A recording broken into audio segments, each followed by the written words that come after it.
ఉన్న బంగారాన్ని విడిపించి ఆ రోజు ఆన్లైన్ రేటుకే మేము కొంటాం. Sharma gold company. స్నేహితుడి పెళ్లి కోసం వారంతా ఎంతో సంతోషంగా వచ్చారు.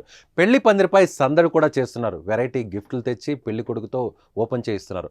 అందరి ముఖాలు నవ్వుతో కనిపించాయి. ఇంతలోనే ఓ యువకుడు స్టేజ్ పైన కుప్పకూలిపోయాడు. కాసేపటికే చనిపోయాడు. ఇంతకీ అసలు ఏం జరిగింది? ఒకప్పుడు గుండెపోటు అంటే పెద్దగా తెలియదు, కానీ కోవిడ్ తర్వాత గుండెపోటు మరణాల గురించి నిత్యం వింటున్నాం, కళ్ళారా చూస్తున్నాం. నడుస్తూ, వాకింగ్ చేస్తూ, డ్యాన్స్ చేస్తూ, అలాగే జిమ్ చేస్తూ ఉన్నపాటుగా ఒక్కసారిగా కూలిపోతున్నారు. వయస్సు, ఆరోగ్యంతో సంబంధం లేదు. చిన్న పిల్లాడి గుండె నుంచి యువకులు, మధ్య వయస్కులు, వృద్ధుల గుండె చప్పుడు ఆగిపోతుంది. క్షణాల్లో ప్రాణాలు కూడా పోతున్నాయి. తాజాగా పెళ్లి పందిరిలో యువకుడి మరణానికి కూడా గుండెపోటే కారణంగా తెలుస్తోంది. కర్నూలు జిల్లా కృష్ణగిరి మండలం పెనుమడ గ్రామం వివాహ వేడుకలో జరిగింది ఈ విషాదం.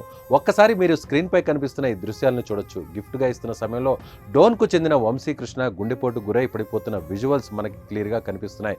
స్టేజ్ ఎక్కిన కాసేపటి వరకు బాగానే ఉన్నాడు. అతడి ముఖంలో నవ్వును కూడా మీరు చూడొచ్చు. చనిపోయే ముందు వరకు ఎంతో ఆనందంగా ఉన్నాడు, కానీ ఒక్కసారిగా కొంచెం అస్వస్థతకు గురవుతున్నట్లు కనిపించాడు. స్నేహితులకు చెయ్యి అందించి సాయం కోరి అంతలోనే కుప్పకూలిపోయాడు. వెంటనే వంశీని డోన్ ప్రభుత్వ హాస్పిటల్కి తరలించగా అప్పటికే మృతి చెందినట్లు వైద్యులు ప్రకటించారు. అమెజాన్ లో పనిచేస్తున్న వంశీకి కేవలం 25 ఏళ్లు మాత్రమే. అలా పెళ్లికి వచ్చి ఇలా మరణించడం ప్రతి ఒక్కరిని కలిచివేస్తుంది. చేతికి అందొచ్చి కుటుంబానికి అండగా ఉంటున్న వంశీ మరణం వారింట తీవ్ర శోకాన్ని నింపింది.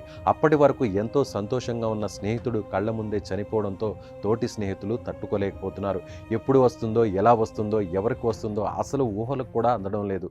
చిటికలో వచ్చి చిట్టె గుండె ఆగిపోయి విలువైన ప్రాణాలు పోతున్నాయి. ఇలా సడన్ డెత్లు తీవ్ర ఆందోళనకు గురి చేస్తున్నాయి.